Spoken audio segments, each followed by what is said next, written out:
ನಮಸ್ಕಾರ ವಿದ್ಯಾರ್ಥಿಗಳೇ, ನಿಮಗೆ ಪ್ರೆಸಿಡೆಂಟ್ ಕ್ಲಾಸಿಗೆ ಸ್ವಾಗತ. ನಾನು ನಿಮ್ಮ ಅಜಿತ್, ಗಣಿತ ಶಿಕ್ಷಕ.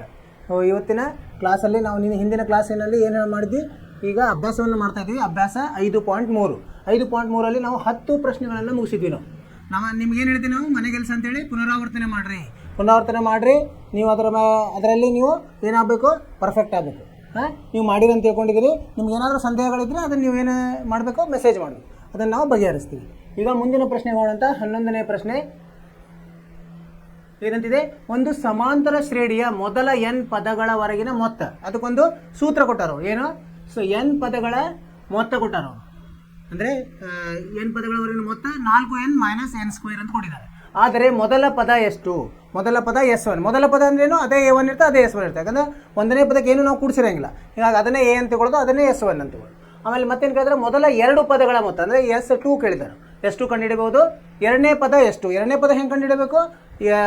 ಮೊತ್ತ ಹೆಂಗೆ ಬಂದಿರ್ತದೆ ನಮ್ಗೆ? ಎರಡನೇ ಪದದ ಮೊತ್ತ ಮೊದಲನೇ ಪದಕ್ಕೆ ಎರಡನೇ ಪದ ಸೇರಿಸಾಗಿ ಬಂದಿರ್ತದೆ. ಅಂದರೆ ಅವಾಗ ಎರಡನೇ ಪದ ಅಲ್ಲಿವರೆಗೆ ಮೊತ್ತ ಬಂದಿರ್ತದೆ. ಸೊ ಎರಡನೇ ಪದವನ್ನು ನಾವು ಕಂಡುಹಿಡಲಿಕ್ಕೆ ಎರಡನೇ ಪದದ ಮೊತ್ತ ಋಣ ಮೊದಲನೇ ಪದದ ಮೊತ್ತ ಮಾಡಿದರೆ ನಮಗೆ ಎರಡನೇ ಪದ ಸಿಗ್ತದೆ.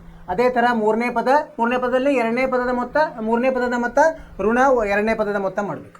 ಹತ್ತನೇ ಪದ ಹೆಂಗೆ ಕಂಡುಹಿಡಬೇಕು? 10ನೇ ಪದದ ಮೊತ್ತ ಋಣ 9ನೇ ಪದದ ಮೊತ್ತವನ್ನು ಮಾಡಬೇಕು. ಹಾಗೆ n ಪದಗಳನ್ನು ಕಂಡು nನೇ ಪದ ಹೆಂಗೆ ಬಂದಿರ್ತದೆ? n ಪದಗಳ ಮೊತ್ತ ಋಣ n-1 ಪದಗಳ ಮೊತ್ತ. ಇವು ನಾವು ಮಾಡಬೇಕಾಗಿದ್ದೇವೆ. 11ನೇ ಪ್ರಶ್ನೆ 5.3ರಲ್ಲಿ 11ನೇ ಪ್ರಶ್ನೆ ಏನೇನು ಕೊಟ್ಟಿದ್ದಾರೆ ಬರ್ಕೊಳ್ಳೋಣಂತೆ. ಅದು n ಪದಗಳವರೆಗಿನ ಮೊತ್ತ ಅಂದರೆ Sn ಕೊಟ್ಟಿದ್ದಾರೆ ಅವರು. Sn ಸಮ 4n ಋಣ n² ಅಂತ ಕೊಟ್ಟಿದ್ದಾರೆ. ಇದು ಒಂದು ಸಮೀಕರಣ ಕೊಟ್ಟಿದ್ದಾರೆ. ಅದು ಇದರ ಸಹಾಯದಿಂದ ನಾವು S1 ಕಂಡುಹಿಡಬೇಕು. ಮೊದಲ ಪದ S1 ಪರಿಹಾರ. ಮೊದಲ ಪದ A1 ಅಂದರೆ S1 ಎರಡು ಒಂದೇ ಇರ್ತದೆ. ಏನು ಬರ್ತದೆ? n ಇದ್ದಲ್ಲೇ 1 ಹಾಕಬೇಕು. 4n ಋಣ n². n ಇದ್ದಲ್ಲಿ 1 ಹಾಕಿದ್ರೆ ಏನು ಬರ್ತದೆ? 4 × 1 ಋಣ 1² ಅಂದರೆ ಎಷ್ಟಾಯಿತು? 4 ಋಣ 1 3 ಬರ್ತದೆ. ಮೊದಲನೇ ಪದ ಅಥವಾ ಮೊದಲನೇ ಪದದ ಮೊತ್ತ ಅದೇ ಇರ್ತದೆ. ಪದನೂ ಅದೇ ಇರ್ತದೆ, ಅದಕ್ಕೇನು ಸೇರಿಸಲ್ಲ, ಅದೇ ಮೊತ್ತನೂ ಅದೇ ಇರ್ತದೆ. ಅದೇನಾಯ್ತು? 3. ಆಮೇಲೆ ಏನು ಕೇಳಿದಾರೆ ಅವರು?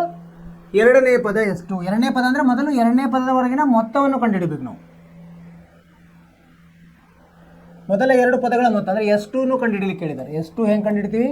4n ಋಣ n² ಅಲ್ಲಿ n ಇದ್ದಲ್ಲಿ 2 ಹಾಕೋದು. 4 × 2 ಋಣ 2². 4 2 8 ಋಣ 4 ಎಷ್ಟು ಬಂತು? 4 ಬಂತು.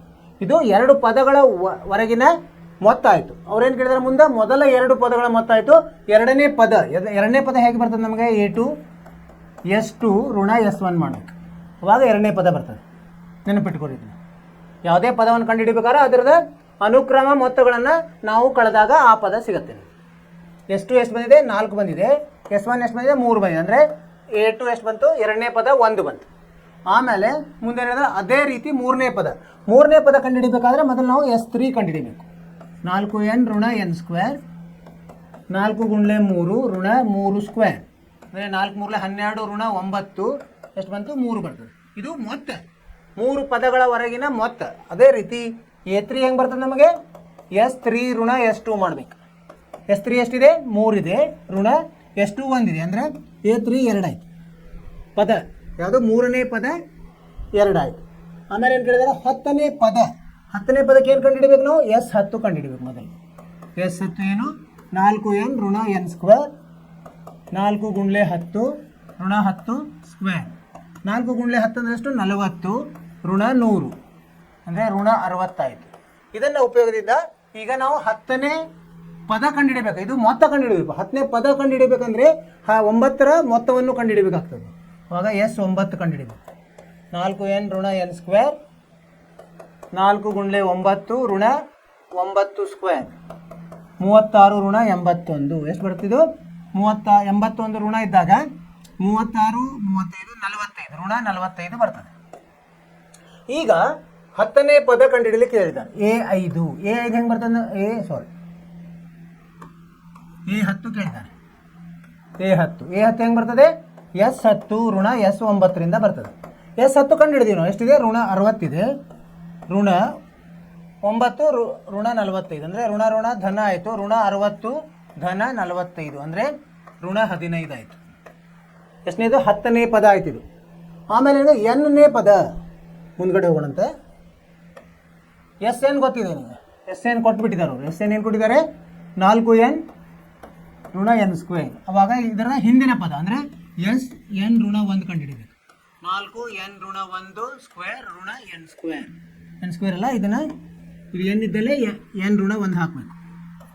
n ಋಣ 1 ಸ್ಕ್ವೇರ್, n ಇದ್ದಲ್ಲೇ n ಋಣ 1 ಹಾಕಬೇಕು. ಇದನ್ನು ಬಿಡಿಸಿದಾಗ ಏನು ಬರ್ತದೆ? 4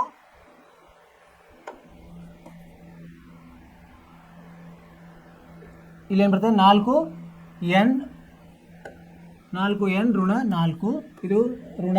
ಇದನ್ನು ಬಿಡಿಸಿದಾಗ a minus B whole square ಇದ್ದಂಗೆ n ಸ್ಕ್ವೇರ್ ಋಣ 2n ಸಂಕಲನ 1. ಇದನ್ನು ನೆನಪಿಡ್ಬೋದು. ಇದನ್ನು ಮತ್ತೆ ಬಿಡಿಸೋಣಂತೆ. 4n ಋಣ 4 ಋಣ n ಸ್ಕ್ವೇರ್ ಧನ 2n ಋಣ 1. ಇಲ್ಲೇನಿದೆ? ಇದು ಋಣ n ಸ್ಕ್ವೇರ್. ಆಮೇಲೆ ಋಣ 4 ಋಣ 1 ಋಣ 5 ಆಗ್ತದೆ. ಆಮೇಲೆ 4n ಮತ್ತು 2n 6n ಆಗ್ತದೆ. ಇದು ಏನು? ಎಸ್ ಎನ್ ಋಣ 1 ಆಯಿತು. ಈಗ ನಾವು ಎ ಎನ್ ಕಂಡಿಡಿ ಅಂತ ಹೇಳಿದ್ದಾರೆ. ಎನ್ನೇ ಪದ ಅಂದರೆ ಎ ಎನ್ ಹೆಂಗೆ ಬರುತ್ತೆ? ಎಸ್ ಎನ್ ಋಣ ಎಸ್ ಎನ್ ಋಣ 1 ಬರುತ್ತೆ. ಎಸ್ ಎನ್ ಬಂದಿದೆ ನಮಗೆ, ಎಷ್ಟು ಕೊಟ್ಟಿದ್ದಾರೆ ಅವರು? 4n ಋಣ n ಸ್ಕ್ವೇರ್ ಋಣ ಎಸ್ ಎನ್ ಋಣ 1 ಎಷ್ಟು ಬಂದಿದೆ? ಋಣ n ಸ್ಕ್ವೇರ್ ಋಣ 5 ಧನ 6n. ಇದನ್ನು ನಾವು ಬಿಡಿಸ್ಕೊಂಡಾಗ 4n ಋಣ n ಸ್ಕ್ವೇರ್ ಧನ n ಸ್ಕ್ವೇರ್, ಇದು ಧನ 5 ಋಣ 6n. ಇಲ್ಲಿ n ಸ್ಕ್ವೇರ್ ಹೋಗುತ್ತೆ, ಉಳಿತದೇನು? 4n ಅಲ್ಲಿ ಇದರಲ್ಲಿ ಏನು ಉಳಿದು? 5 ಉಳಿತು. 5 ಋಣ 2n. ಇದೇನು? ಎನ್ನೇ ಪದ. ಉತ್ತರವನ್ನು ಪರೀಕ್ಷಿಸೋಣಂತೆ.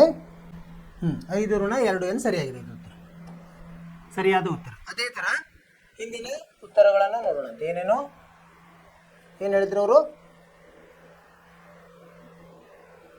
ಮೊದಲ ಪದ S1 ಎಷ್ಟು ಬಂದಿದೆ? S1 3 ಬಂದಿದೆ. ಇದು ಸರಿಯಾಗಿದೆ. S1 3 ಸರಿಯಾಗಿದೆ. ಆಮೇಲೆ S1 3 ಸರಿಯಾಗಿದೆ.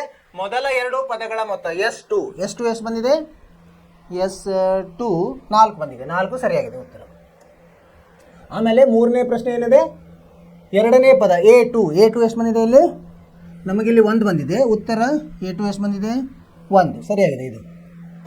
ಇದು ಸರಿಯಾಗಿದೆ. ಆಮೇಲೆ A2 ಆಯಿತು, ಎರಡನೇ ಪದ ಆಯಿತು. ಅದೇ ರೀತಿ ಮೂರನೇ ಪದ A3 ಎಷ್ಟು ಬಂದಿದೆ? A3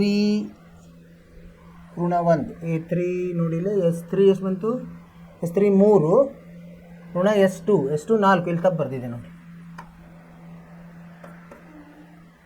ಇಲ್ಲಿ 4 ಆದರೆ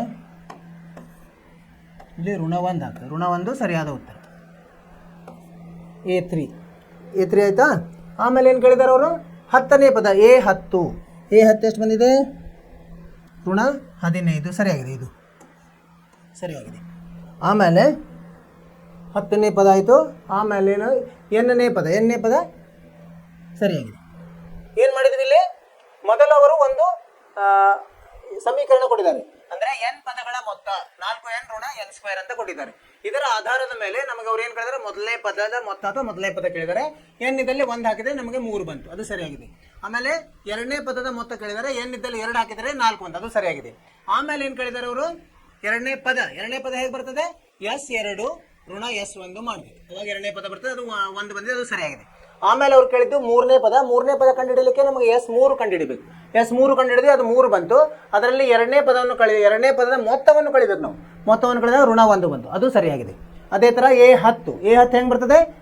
S10 ಋಣ S9. ಇಲ್ಲಿ S10 ಮಾಡಿದ್ವಿ ಸೂತ್ರದಲ್ಲಿ, ಅವರು ಕೊಟ್ಟ ಸೂತ್ರದಲ್ಲಿ ಋಣ 60 ಬಂತು. S9 ಋಣ 45 ಬಂತು. ಋಣ 60ರಲ್ಲಿ ಋಣ 45 ತೆಗೆದಾಗ ಎಷ್ಟು ಬಂತು? ಋಣ 15 ಸರಿಯಾದ ಉತ್ತರ. ಅದೇ ಥರ ಮುಂದೆ ಏನು ಕೇಳಿದ್ದಾರೆ ಅವರು? ಎನ್ನೇ ಪದ ಕೇಳಿದ. ಎನ್ನೇ ಪದ ಅಂದರೆ ಹೆಂಗೆ? SN ಅವ್ರು ಕೊಟ್ಟಿದ್ದಾರೆ. SN -1 ಮಾಡ್ಬೇಕು. n ಇದ್ದಲ್ಲಿ n -1 ಹಾಕಿದ್ರೆ SN -1 ಬರ್ತದೆ. ಅದು ಎಷ್ಟು ಬಂತು? ಋಣ n ಸ್ಕ್ವೇರ್ ಋಣ 5 ಧನ 6n. ಸೊ SN ದಲ್ಲಿ ಇದನ್ನು ಕಳೆದಾಗ ನಮಗೆ AN ಬರುತ್ತೆ. ಅದು ಎಷ್ಟು ಬಂದಿದೆ? 5 ಋಣ 2n ಸರಿಯಾದ ಉತ್ತರ. ನಿಮಗೆ ಇದೆಲ್ಲ ಅರ್ಥವಾಯ್ತು ಅಂತ ತಿಳ್ಕೊಂಡಿದ್ದೀನಿ ವಿದ್ಯಾರ್ಥಿಗಳೇ. ಏನಂದರೆ ನಾವು ಅದನ್ನು ಹೇಗೆ ಉಪಯೋಗಿಸ್ಬೇಕು ಅನ್ನೋದು ತುಂಬ ಮುಖ್ಯ. ನಿಮಗೆ ಇದು ಅರ್ಥವಾಗುತ್ತೆ. ಅರ್ಥವಾಗಿಲ್ಲ ಅಂದರೆ ಮತ್ತೆ ನೀವು ಮೆಸೇಜ್ ಹಾಕಬೇಕು, ನಾವು ಅದನ್ನು ಮತ್ತೊಮ್ಮೆ ಹೇಳೋಣ. ಮುಂದಿನ ಪ್ರಶ್ನೆ ಹೋಗೋಣಂತ. ಯಾವುದದು? 11 ಆಯಿತು. 12ನೇ ಪ್ರಶ್ನೆ ಏನಿದೆ? 12ನೇ ಪ್ರಶ್ನೆ 6ರಿಂದ ಭಾಗಿಸಲ್ಪಡುವ 6ರಿಂದ ಭಾಗಿಸಲ್ಪಡುವ, ಪೂರ್ತಿ ಭಾಗಿಸಲ್ಪಡುವ. ಮೊದಲ 40 ಧನಾತ್ಮಕ ಪೂರ್ಣಾಂಕಗಳ ಮೊತ್ತ. ಧನಾತ್ಮಕ ಪೂರ್ಣಾಂಕಗಳು, ಧನಾತ್ಮಕ ಪೂರ್ಣಾಂಕ ಅಂದರೆ ಅದಕ್ಕೆ ಚಿಹ್ನೆ ಧನ ಇರಬೇಕು, ಮತ್ತು ಅದು ಭಾಗಿಸಿ 6ರಿಂದ ಭಾಗಿಸಿದಾಗ ಅದು ಪೂರ್ಣ ಸಂಖ್ಯೆನೇ ಉಳಿಬೇಕು. ಅಂದರೆ ಏನಾಗಬೇಕು, ಈಗ ಪೂರ್ಣವಾಗಿ ಭಾಗ ಹೋಗಬೇಕು. ಯಾವುದು ಸ್ಟಾರ್ಟ್ ಆಗುತ್ತೆ 6ರಿಂದ, ಮೊದಲ 40 ಅಂದರೆ ಶುರು ಆಗೋದು ಯಾವುದು, ಆರಂಭವಾಗೋದು 6ರಿಂದ. 6 ಭಾಗಲಬ್ಧ 6 ನಮಗೆ 1 ಸಿಕ್ತು. ಅದಕ್ಕಿಂತ ಕಡಿಮೆದು ಯಾವುದು 6ರಿಂದ ಭಾಗ ಆಗೋದಿಲ್ಲ. ಸೊ ಅದಕ್ಕೆ ಮೊದಲು ನಾವು ಸಮಾಂತರ ಶ್ರೇಣಿ ಬರ್ಕೋಬೇಕು. ಸಮಾಂತರ ಶ್ರೇಣಿ ಯಾವ ಥರ ಆಗ್ತದೆ, ಶುರು ಆಗೋದು 6ರಿಂದ ಶುರು ಆಗುತ್ತೆ, 12, 18 ಇವೆಲ್ಲ ಭಾಗ ಆಗ್ತದೆ. ಅವ್ರು ಏನು ಹೇಳಿದ್ರೆ 40 ಧನಾತ್ಮಕ. 40 ಅಂದರೆ 6ಕ್ಕೆ 40 ಗುಣಿಸಿದ್ರೆ ಎಷ್ಟು ಬರ್ತದೆ, 240. ಕೊನೆ ಪದ 240 ಆಗ್ತದೆ. ಸೊ ಇವು 40 ಧನಾತ್ಮಕ ಪೂರ್ಣಾಂಕಗಳಿವು. ಇದರ ಮೊತ್ತ ಕಂಡುಹಿಡಿ ಅಂತ ಪರಿಹಾರ ಕಂಡುಹಿಡಿಯೋಣ. ಏನೇನಿದೆ ನಮ್ಮ ಹತ್ರ, ಎ ಇದೆ 6, ಕೊನೆ ಪದ ಎಲ್ಲಿದೆ 240, ಮತ್ತು ಏನು ಬೇಕು ನಮಗೆ, ಎನ್ ಎಷ್ಟಿದೆ ಕೊಟ್ಟಿದ್ದಾರೆ, ಎನ್ ಎಷ್ಟು 40 ಅಂಕಿಗಳು ಸಾಕಲ್ಲ. ಇಷ್ಟು ಕೊನೆ ಪದ ಗೊತ್ತಿದ್ದಾಗ ನಮಗೆ ಸೂತ್ರ ಏನು, ಎಸ್ ಸಮ ಎನ್ ಭಾಗಲಬ್ಧ 2 ಎ ಸಂಕಲನ ಎಲ್. ಇದನ್ನು ಉಪಯೋಗಿಸಿದ್ರೆ ಆಯಿತು. 40 ಭಾಗಲಬ್ಧ 2 ಎ 6 ಮತ್ತು ಎಲ್ ಎಷ್ಟು 240. ಎಷ್ಟಾಯಿತು, 20 ಗುಂಡ್ಲೆ 246. ಸರಿನಾ. 2 6 12 2 ಕೆಲವಂತ 1 2 4 8 1 9 2 2 4 4920. ಸರಿಯಾದ ಉತ್ತರ ನಾವು ಸರಿಯಾಗಿದೆ. ಇದು ಉತ್ತರ ಸರಿಯಾಗಿದೆ. ಅವ್ರು ಏನು ಕೊಟ್ಟಿದ್ದಾರೆ ಅದನ್ನು ತಿಳ್ಕೊಬೇಕು ನಾವು. ಏನು ಕೊಟ್ಟಿದ್ದಾರೆ ಅವರು, ಏನು ಹೇಳಿದ್ದಾರೆ ಅವರು, 6ರಿಂದ ಭಾಗಿಸಲ್ಪಡುವ ಮೊದಲ 40 ಧನಾತ್ಮಕ ಪೂರ್ಣಾಂಕಗಳು. ಅಂದರೆ 6ರಿಂದ ಪೂರ್ತಿ ಭಾಗ ಆಗಬೇಕು. ಮತ್ತು ಎಲ್ಲಿಂದ ಶುರು ಆಗುತ್ತೆ ನಮಗೆ ಧನಾತ್ಮಕ ಇವು ಅಂಕೆಗಳು 1ರಿಂದ ಶುರು ಆಗುತ್ತೆ. ಆದರೆ 6ರಿಂದ ಭಾಗ ಹೋಗೋದು ಎಲ್ಲಿಂದ ಶುರು ಆಗುತ್ತೆ, 6ರಿಂದ ಸ್ಟಾರ್ಟ್ ಆಗುತ್ತೆ. 6 ಭಾಗಲಬ್ಧ 6 1 ಸಿಗ್ತದೆ ನಮಗೆ. ಸೊ ಅದರ ಥರ 6, 6ರಿಂದ 12, 12ರಿಂದ 18, ಈಗ ಎಲ್ಲಿವರೆಗೆ 40 ಪೂರ್ಣಾಂಕಗಳಂದ್ರೆ 40 ಅಂದರೆ 40 ಗುಂಡ್ಲೆ 6 240, 40ನೇ ಪದ ಆಗ್ತದೆ. ಹೀಗಾಗಿ ಅವನ್ನ ನಾವು ಸಮಾಂತರ ಶ್ರೇಣಿ ಬರ್ಕೊಂಡು ಅದಕ್ಕೆ ಪರಿಹಾರ ಕಂಡುಹಿಡ್ಕೊಂಡು, ಮೊತ್ತದ ನಮಗೆ ಕೊನೆ ಪದ ಗೊತ್ತಿದೆ, ಮೊದಲನೇ ಪದ ಇದೆ ಗೊತ್ತಿದೆ, ಮತ್ತು ಎಷ್ಟು ಪದಗಳಿವೆ ಎಂಬುದು ಗೊತ್ತಿದೆ. ಆದ್ದರಿಂದ ಈ ಏನು ಸೂತ್ರವನ್ನು ಉಪಯೋಗಿಸಿದೆ. ಯಾವುದು, ಎಸ್ ಸಮ ಎನ್ ಭಾಗಲಬ್ಧ 2 ಎ ಸಂಕಲನ ಎಲ್. ಇದನ್ನು ಉಪಯೋಗಿಸಿದಾಗ ನಮಗೆ ಮೊತ್ತ ಎಷ್ಟು ಬಂತು, 4920. ಸರಿಯಾದ ಉತ್ತರ. ಅರ್ಥವಾಯಿತು ವಿದ್ಯಾರ್ಥಿಗಳೇ, ಸರಳವಾಗಿದೆ. ಏನಂದರೆ ಅವ್ರು ಏನು ಕೊಟ್ಟಿದ್ದಾರೆ ತಿಳ್ಕೊಳ್ಳೋದು ತುಂಬ ಮುಖ್ಯ. ಇದರಿಂದ ಮುಂದಿನ ಪ್ರಶ್ನೆಗೆ ಹೋಗೋಣಂತೆ.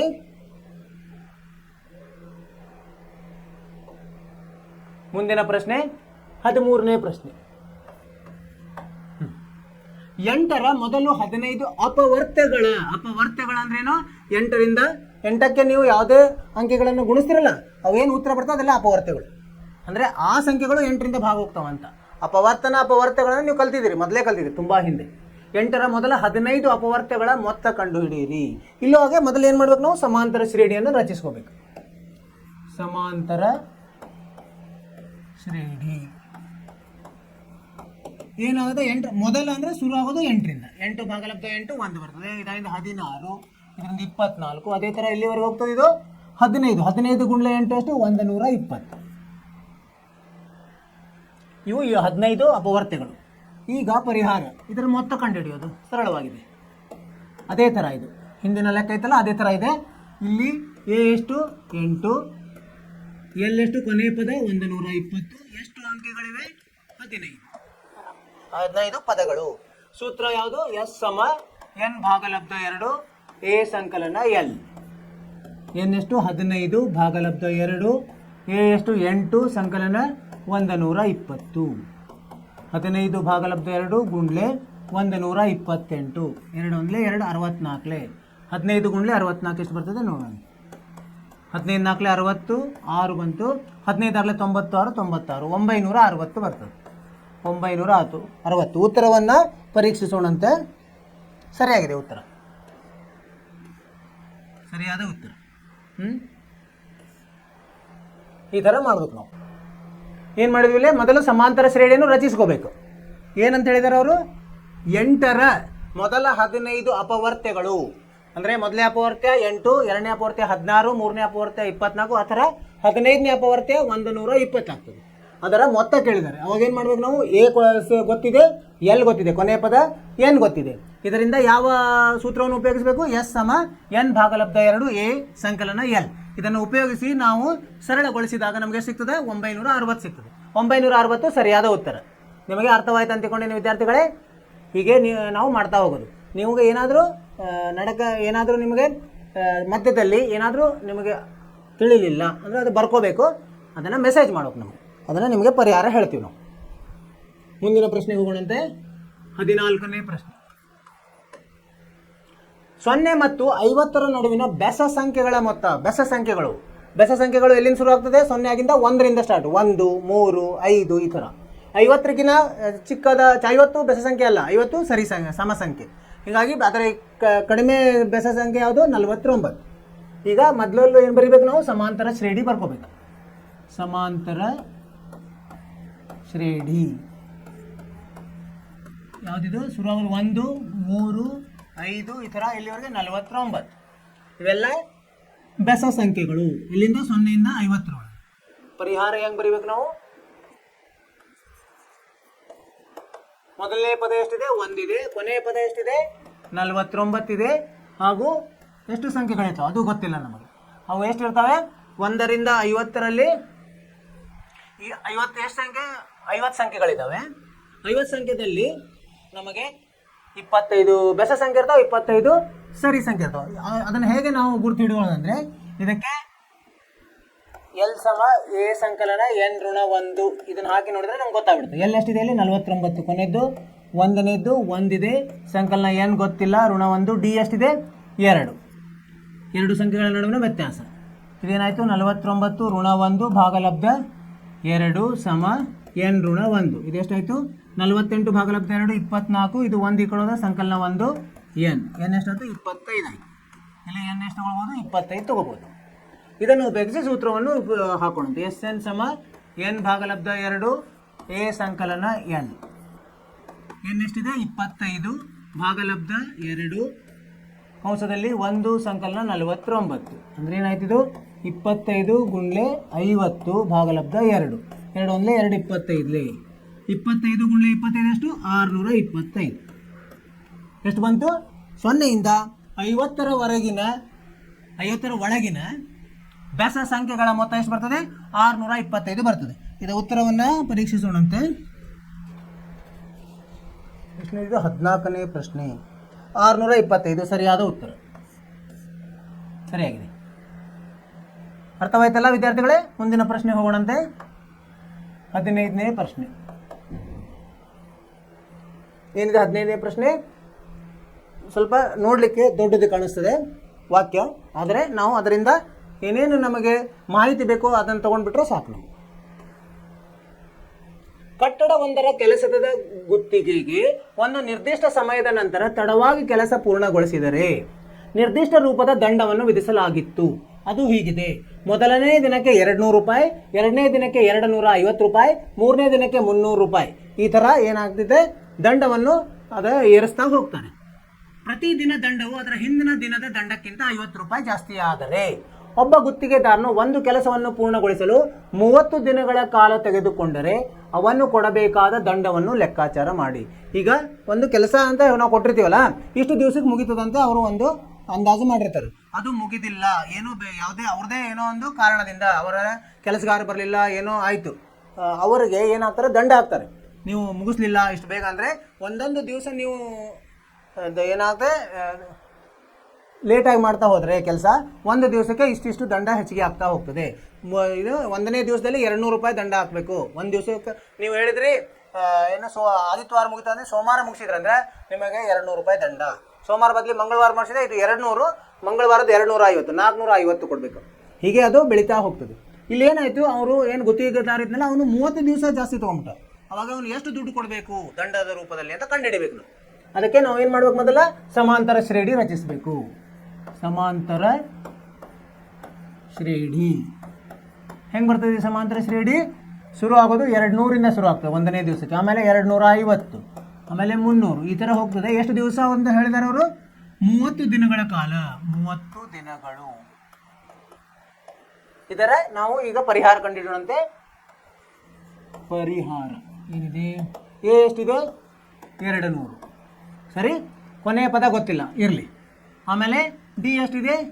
250ರಲ್ಲಿ 200 ಕಳೆದ್ರೆ 50 ರೂಪಾಯಿ. ಆಮೇಲೆ ಎನ್ ಗೊತ್ತಿದೆ ನಮಗೆ, ಎಷ್ಟು ದಿವಸ? 30 ದಿವಸ. ಇವುಗಳ ಸಹಾಯದಿಂದ ನಾವು ಮೊತ್ತವನ್ನು ಕಂಡುಹಿಡಿಬೇಕು. ಈಗ ಕೊನೆಯ ಪದ ಗೊತ್ತಿಲ್ಲ ಅಂದರೆ ನಾವು ಮೊದಲನೇ ಸೂತ್ರವನ್ನು ಉಪಯೋಗಿಸಬೇಕು. ಯಾವುದದು? ಎಸ್ ಎನ್ ಸಮ ಎನ್ ಭಾಗಲಬ್ಧ 2 ಕಂಸದಲ್ಲಿ 2a ಸಂಕಲನ ಎನ್ ಋಣ 1 ಡಿ. ಇದನ್ನು ಉಪಯೋಗಿಸ್ಬೇಕು. ಎನ್ ಎಷ್ಟಿದೆ? ಇಲ್ಲಿ 30 ಇದೆ. 30 ಭಾಗಲಬ್ಧ 2 2 ಗುಂಡ್ಲೆ ಎ ಎಷ್ಟಿದೆ? 200 ಸಂಕಲನ ಎನ್ ಎಷ್ಟಿದೆ? 30 ಋಣ 1 ಡಿ ಎಷ್ಟಿದೆ? 50. ಇದು 30 ಭಾಗಲಬ್ಧ 2 15 ಕಂಸದಲ್ಲಿ 2 ಗುಂಡ್ಲೆ 200 400 ಸಂಕಲನ 30ರಲ್ಲಿ 100 25 25 29 29 5 ಎಷ್ಟಾಗುತ್ತೆ? 9 ಇಲ್ಲಿ 45 5 ಕೆಲವೊಂದು 4 5 10 4 14 1450. ಇಲ್ಲೇನಾಯಿತು? 15 ಗುಂಡ್ಲೆ 1850. ಇದನ್ನು ಗುಣಿಸ್ಬೇಕು ನಾವೀಗ. 1 0 15 75 5 ಕೆಲವೊಂದು 7 15 127 127 ಕೆಲವೊಂದು 12 15 15 12 27 27,750 ರೂಪಾಯಿ ಅಷ್ಟು ದಂಡ ಕೊಡಬೇಕು. ಉತ್ತರವನ್ನು ನೋಡೋಣ. ಸರಿಯಾದ ಉತ್ತರ ಅರ್ಥವಾಯಿತು ವಿದ್ಯಾರ್ಥಿಗಳ? ಏನಂತಂದರೆ ಅವರು ಒಂದು ಸಂದರ್ಭದಲ್ಲಿ ಕೊಟ್ಟಿದ್ದಾರೆ ಈ ಲೆಕ್ಕವನ್ನು. ಏನಂದರೆ ಒಬ್ಬ ಗುತ್ತಿಗೆದಾರನು ಕೆಲಸವನ್ನು ಅದನ್ನು ಲೇಟಾಗಿ ಮುಗಿಸಿದ್ರಿ ಅಂದರೆ ತಡವಾಗಿ ಮುಗಿಸ್ತಾ ಇದ್ದಾನೆ ಅಂದರೆ ಅವನಿಗೆ ದಂಡ ಹಾಕ್ತಾರೆ. ಹೆಂಗೆ ಹಾಕ್ತಾರೆ? 1 ದಿವಸ ತಡ ಆತಂದರೆ 200, 2 ದಿವಸ ತಡ ಆದರೆ 1ನೇ ದಿವಸದ 200, 2ನೇ ದಿವಸದ 250. ಹಂಗೆ ಒಂದೊಂದು ದಿವಸಕ್ಕೆ 50 ಜಾಸ್ತಿ ಆಗ್ತಾ ಹೋಗ್ತದೆ. ಅವನೇನು ಮಾಡಿದ? 30 ದಿವಸ ಲೇಟ್ ಮಾಡಿಬಿಟ್ಟ, ಅಂದರೆ ತಡ ಮಾಡಿದ. ಅಂದರೆ ನಮಗೆ ಸಮಾಂತರ ಶ್ರೇಣಿ ಹೆಂಗಾಯ್ತು? 200, 250, 300, 30 ದಿನಗಳ ತನಕ ಹೋಗ್ತೀವಿ. ಇದರ ಸಹಾಯದಿಂದ ನಾವು ಏನು ಮಾಡಿದ್ವಿ? ಮೊತ್ತವನ್ನು ಕಂಡುಹಿಡಿಯೋ ಸೂತ್ರವನ್ನು ಬರೆದ್ವಿ. ಯಾವುದದು? ಎ 200 ಡಿ 50 ಎನ್ 30 ಸೂತ್ರದಲ್ಲಿ ಹಾಕಿದೆ. ಯಾವ ಸೂತ್ರ? ಈಗ ಕೊನೆಯ ಪದ ಗೊತ್ತಿಲ್ಲ ನಮಗೆ. ಅವಾಗ ಏನು ಮಾಡೋದು? ಎಸ್ ಎನ್ ಸಮ ಎನ್ ಭಾಗಲಬ್ಧ 2 ಕಂಸದಲ್ಲಿ 2a ಸಂಕಲನ ಎನ್ ಋಣ 1 ಡಿ. ಈ ಸೂತ್ರದಲ್ಲಿ ಈ ಪದ ಇವುಗಳನ್ನು ಆದೇಶಿಸಿದಾಗ ನಮಗೇನು ಬಂತು? ಉತ್ತರ 27,750. ಅದನ್ನು ಕೊಡಬೇಕಾದ ದಂಡ, ಗುತ್ತಿಗೆದಾರನು ಕೊಡಬೇಕಾದ ದಂಡ ಎಷ್ಟು? 27,750. ಆ ಥರ ನೀವು ಉತ್ತರವನ್ನು ಬರೀಬೇಕು. ಇಲ್ಲಿ ಬರೀಬೇಕು ಕೊನೆಗೆ. ಉತ್ತರ ಗುತ್ತಿಗೆದಾರನು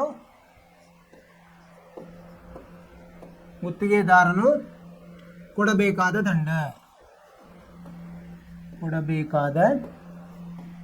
ದಂಡ ಎಷ್ಟು? 27,750 ರು. ಇದರ ಉತ್ತರ ಬರೆದ್ರೆ ನಿಮಗೆ ಚೆನ್ನಾಗಿ ಕಾಣುತ್ತೆ. ಆಮೇಲೆ ಉತ್ತರ ಪೂರ್ತಿ ಅಂಕಗಳು ದೊರೆಯುತ್ತೆ. ಈ ಥರ ನಾವು ಹಂತವಾಗಿ ಮಾಡಬೇಕು ಲೆಕ್ಕವನ್ನು. ಅಂದರೆ ನಮಗೆ ಸರಳವೂ ಆಗ್ತದೆ, ತಪ್ಪೋದಿಲ್ಲ. ಯಾವುದೇ ಒಂದು ಹಂತವನ್ನು ಬಿಟ್ಬಿಟ್ವಿ ಅಂದರೆ ನಮಗೆ ತಪ್ಪುವ ಸಾಧ್ಯತೆಗಳು ಜಾಸ್ತಿ ಇದೆ. ಅದು ಒಂದು ನಮಗೆ ತಲೆಯಲ್ಲಿ ಇರಬೇಕು. ಈ ಥರ ಮಾಡಿ ಸರಿಯಾಗಿ ಸಂಕಲನ, ವ್ಯವಕಲನ, ಗುಣಾಕಾರ, ಭಾಗಲಬ್ಧ ಸರಿಯಾಗಿ ಮಾಡಿದರೆ ನಮಗೆ ಸರಿಯಾದ ಉತ್ತರ ಬರ್ತದೆ. ನಿಮಗೆ ಅರ್ಥವಾಯಿತು ಅಂತ ತಿಳ್ಕೊಂಡಿನಿ ವಿದ್ಯಾರ್ಥಿಗಳೇ? ಮುಂದುಗಡೆ ಹೋಗೋಣ ಮುಂದಿನ ಪ್ರಶ್ನೆಗೆ. ಎಷ್ಟನೇ ಪ್ರಶ್ನೆ ಇದು? 7ನೇ ಎಷ್ಟಾಯ್ತು ಈಗ? 15 ಆಯಿತು. 16ನೇ ಪ್ರಶ್ನೆ ಏನಂತಿದೆ? ಒಂದು ಶಾಲೆಯ ವಿದ್ಯಾರ್ಥಿಗಳ ಸಮಗ್ರ ವಾರ್ಷಿಕ ನಿರ್ವಹಣೆಗಾಗಿ ಅಂದರೆ ಏನಂತೆ, ಶಾಲೆಯಲ್ಲಿ ಯಾರ್ಯಾರು ಅವರವರ ಹೆಂಗೆ ಮಾರ್ಕ್ಸ್ ತೊಗೊಂಡಿರ್ತಾರೆ ಅದ್ರ ಮೇಲೆ ಅವರು ಪಾರಿತೋಷಿಕ ಕೊಡ್ತಿರ್ತಾರೆ. 7 ನಗದ ಬಹುಮಾನಕ್ಕಾಗಿ 700 ರ ಮೊತ್ತವನ್ನು ನೀಡಿದೆ. ಎಲ್ಲ ಸೇರಿ ಮೊತ್ತ ಎಷ್ಟಿದೆ? 700 ರೂಪಾಯಿ ಇದೆ. ಅದನ್ನು ಹೆಂಗೆ ಕೊಡ್ತಾರೆ? ಪ್ರತಿ ಬಹುಮಾನವು ಅದರ ಮುಂಚಿನ ಬಹುಮಾನಕ್ಕಿಂತ 20 ಕಡಿಮೆ ಆದರೆ ಪ್ರತಿ ಬಹುಮಾನಗಳ ಮೌಲ್ಯ ಕಂಡುಹಿಡಿಯಿರಿ. ಏನಂತ ಹೇಳಿದ್ದಾರೆ ಅವರು? ಮೊದಲನೇಕಿನ ಪ್ರತಿ ಬಹುಮಾನವು ಅದರ ಮುಂಚಿನ ಬಹುಮಾನಕ್ಕಿಂತ 20 ಕಡಿಮೆ ಆದರೆ ನಾವು ಎಷ್ಟು ಕೊಟ್ಟರೆ? 7 ಬಹುಮಾನಗಳನ್ನು ಕೊಡ್ತಾ ಇದ್ದಾರೆ ಈಗ ಅಲ್ವಾ? ಕಂಡುಹಿಡಿಯೋಣಂತೆ. ಪ್ರತಿ ಬಹುಮಾನದ ಬೆಲೆಯನ್ನು ಕಂಡುಹಿಡಿಯಿರಿ. ಮೊತ್ತ ಕೊಟ್ಟಾಗ ಏನು? ಏಳು ಬಹುಮಾನಗಳು ಎಷ್ಟು? 700. ಎನ್ ಎಷ್ಟು? 7 ಅಲ್ವಾ? 16ನೇದು. ಈಗ ನಾವೇನು ಮಾಡೋದು? ಇಲ್ಲಿ ಏನು ಕೊಟ್ಟಿದ್ದಾರೆ? ಇನ್ನೊಂದು ಏನು ಕೊಟ್ಟಿದ್ದಾರೆ ಅಂದರೆ ಪ್ರತಿ ಬಹುಮಾನವು ಅದರ ಮುಂಚಿನ ಬಹುಮಾನಕ್ಕಿಂತ 20 ಕಡಿಮೆ ಆಗ್ತದೆ ಅಂದರೆ ಋಣ 20 ಅಲ್ವಾ? ಡಿ ಎಷ್ಟು? ಋಣ 20. ಈಗ ಸೂತ್ರದಲ್ಲಿ ಹಾಕೋಣಂತೆ. ಏನು? S7 ಸೂತ್ರ ಗೊತ್ತಿದೆ ನಮಗೆ. ಏನಂತದೆ ಇದು? ಎನ್ ಭಾಗಲಬ್ಧ 2 ಕಂಸದಲ್ಲಿ 2a ಸಂಕಲನ ಎನ್ ಋಣ 1 ಡಿ. ಇಲ್ಲಿ ಎ ಅಂದರೆ ಮೊದಲನೇ ಬಹುಮಾನ ಗೊತ್ತಾಗ್ಬಿಡ್ತದೆ ನಮಗೆ ಏನಂತ. ಇದರಿಂದ ಎನ್ ಎಷ್ಟಿದೆ? 7 ಭಾಗಲಬ್ಧ 2 2 ಗುಂಡ್ಲೆ ಎ ಗೊತ್ತಿಲ್ಲ ಸಂಕಲನ ಎನ್ ಎಷ್ಟಿದೆ? 7 ಋಣ 1 ಗುಂಡ್ಲೆ ಋಣ 20. ಎಷ್ಟಾಯ್ತು ಇದು ಎಸ್ ಸೆವೆನ್ನು ಗೊತ್ತಿದೆ, ಎಷ್ಟಿದೆ 700 ಇದೆ. ಇದು ಇಲ್ಲಿ ತೊಗೊಂಡೋದ್ರೆ 700 ಗುಂಡ್ಲೆ 2 ಭಾಗಲಬ್ಧ 7, ಇದು ಎಷ್ಟು ಬಂತು 2a ಋಣ, ಯಾಕಂದರೆ ಇದು ಇಲ್ಲಿ ಋಣ ಆಗೋದ್ರಿಂದ 6 ಋಣ 20 ಅಂದರೆ ಋಣ 125.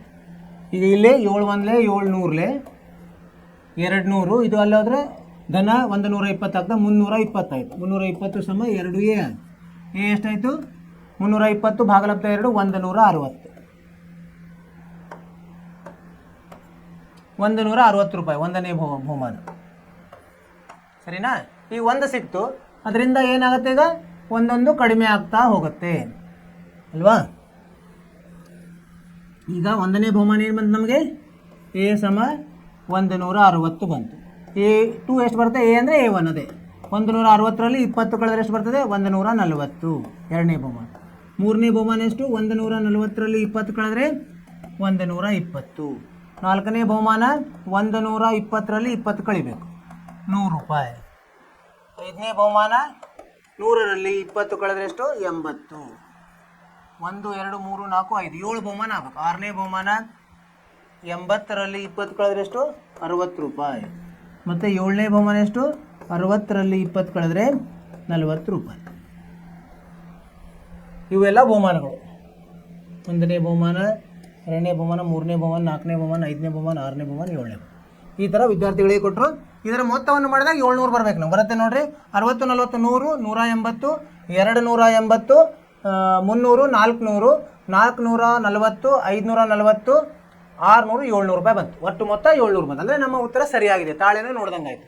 ಏನಂತ ಹೇಳಿದ್ರೆ ಅವ್ರು ಏನು ಹೇಳಿದಾರಲ್ಲ ಅದರಿಂದ ನಾವು ಏನು ತೊಗೊಂಡ್ವಿ, ವಿಷಯಗಳನ್ನ ತೊಗೊಂಡ್ವಿ. ಏನು ಕೊಟ್ಟಿದ್ದಾರೆ ಅವರು, 7 ಬಹುಮಾನಗಳನ್ನು ಕೊಡ್ತಾ ಇದ್ದಾರೆ. ಒಟ್ಟು ಮೊತ್ತ 700 ರೂಪಾಯಿ. ಅಂದರೆ S7 700, N7 7 ಬಹುಮಾನಗಳು. ಆಮೇಲೆ ಅವ್ರು ಏನು ಹೇಳಿದ್ರೆ, ಒಂದು ಬಹುಮಾನದಿಂದ ಇನ್ನೊಂದು ಬಹುಮಾನದ 20 ರೂಪಾಯಿ ಕಡಿಮೆ ಆಗ್ತಾ ಹೋಗುತ್ತೆ. ಅದು ಏನಾಯ್ತು, ಋಣ 20 ಆಯಿತು. ಆ ಸಹಾಯದಿಂದ ನಾವೇನು ಮಾಡಿದ್ವಿ, ಮೊದಲನೇ ಬಹುಮಾನ ಕಂಡುಹಿಡ್ಕೊಂಡ್ವಿ. 2a ಇದೆಲ್ಲ ಎ ಸಿಗುತ್ತೆ ಅಲ್ಲಿ ಈ ಸೂತ್ರದಲ್ಲಿ ಹಾಕಿದಾಗ. ಎ ಒಂದೇ ಚರಾಕ್ಷರ ಉಳಿತದೆ. ಅಲ್ಲಿ ಎ ಏನು ಬಂದು ನಮಗೆ 160 ಬಂತು. ಒಂದ್ಸಲ ಎ ಬಂದರೆ 20 ರೂಪಾಯಿ ಕಡಿಮೆ ಮಾಡ್ಕೋತಾ ಹೋದರೆ ನಮಗೆ 7 ಬಹುಮಾನಗಳನ್ನು ಕಂಡುಹಿಡಿದ್ವಿ. ಆ ಥರ ಕಂಡುಹಿಡಿದ್ವಿ. ಮತ್ತು ಅದನ್ನೆಲ್ಲ ಕೂಡಿಸಿದಾಗ 700, ಒಟ್ಟು ಬಹುಮಾನ 700 ಬಂತು. ಅಂದರೆ ನಾವು ಮಾಡಿದ ಲೆಕ್ಕ ಸರಿಯಾಗಿದೆ. ತಾಳೆನೂ ನೋಡಿದ್ವಿ. ನಿಮಗೆ ಅರ್ಥವಾಯಿತು ಅಂತ ನನಗೆ ವಿಶ್ವಾಸ ಇದೆ. ಅರ್ಥ ಆಗಿಲ್ಲ ಅಂದರೆ ಮೆಸೇಜ್ ಹಾಕಬೇಕು. 16 ಆಯಿತು. 17ನೇ ಪ್ರಶ್ನೆ. 17ನೇ ಪ್ರಶ್ನೆ ಏನಿದೆ ಓದೋಣಂತೆ. ವಾಯು ಮಾಲಿನ್ಯವನ್ನು ಕಡಿಮೆ ಮಾಡಲು ಒಂದು ಶಾಲೆಯ ವಿದ್ಯಾರ್ಥಿಗಳು ಶಾಲೆ ಒಳ ಆವರಣ ಮತ್ತು ಹೊರ ಆವರಣ ಗಿಡಗಳನ್ನು ನೆಡುವ ಯೋಚನೆ ಮಾಡಿದರು. ಈಗೇನು ಪರಿಸರವನ್ನು ನಾವು ಉಳಿಸ್ಬೇಕಂದ್ರೆ ಏನು ಮಾಡಬೇಕು, ಗಿಡಗಳನ್ನು ನೆಡಬೇಕು. ನಿಮ್ಮೆಲ್ಲ ಸ್ಕೂಲ್ಗಳಲ್ಲಿ ಮಾಡಿಸಿರ್ತಾರೆ, ಏನು ವನ ಮಹೋತ್ಸವ ಅಂತ ಮಾಡ್ತಿರ್ತಾರಲ್ಲ, ಅಲ್ಲಿ ನೀವೇನು ಮಾಡ್ತೀರಿ, ಗಿಡ ಹಚ್ತೀರಿ, ಅದನ್ನು ವರ್ಷ ಪೂರ್ತಿ ಬೆಳೆಸ್ತೀರಿ. ಎತ್ತರ ಆಗ್ತದೆ. ನೀವು ನೆನಪು ಉಳಿತದೆ. ನೀವು ಏನು ತುಂಬ ಒಂದು 10-15 ವರ್ಷದಿಂದ ಆ ಸ್ಕೂಲಿಗೆ ಹೋದಾಗ ಇರ್ತದೆ, ನೀವು ನೆಟ್ಟಿರೋ ಗಿಡ ಅಲ್ಲೇ ಇರ್ತದೆ. ಅಂದರೆ ಏನು ಮಾಡಬೇಕು, ನಾವು ಗಿಡ ನೆಡಬೇಕು, ಅದನ್ನು ಪೋಷಿಸಬೇಕು. ಅದೇನು ಬೆಳೀತದಲ್ಲ ಅದರಿಂದ ನಮಗೇನಾಗ್ತದೆ, ಪರಿಸರ ಉಳಿತದೆ. ಹೆಂಗೆ ಉಳಿತದೆ, ಆ ಗಿಡಗಳು ಏನು ಬಿಡ್ತಾವೆ, ಆಮ್ಲಜನಕವನ್ನು ಹೊರಗಡೆ ಬಿಡ್ತಾವೆ. ನಮಗೆ ಬೇಕದು ಆಮ್ಲಜನಕ. ನಾವು ಬಿಟ್ಟಂಥ ಕೆಟ್ಟ ವಾಯು ಯಾವುದು, ಕಾರ್ಬನ್ ಡೈಆಕ್ಸೈಡ್, ಇಂಗಾಲದ ಡೈಆಕ್ಸೈಡನ್ನು ಅವು ತಾವು ತಗೋತವೆ. ತಾವು ತಗೊಂಡು ಆಹಾರವನ್ನು ಉತ್ಪತ್ತಿ ಮಾಡಿ ಒಳ್ಳೆಯ ಆಕ್ಸಿಜನ್ ಅಂದರೆ ಆಮ್ಲಜನಕವನ್ನು ನಮ್ಮ ಸಲುವಾಗಿ ಬಿಡ್ತಾವೆ. ಆದ್ದರಿಂದ ನಮಗೆ ಎಷ್ಟು ಸಾಧ್ಯ ಇದೆ ಅಷ್ಟು ಗಿಡ ನೆಡಬೇಕು. ಆ ಒಂದು ಗುರಿಯಿಂದ ಇದು ಈ ಲೆಕ್ಕ.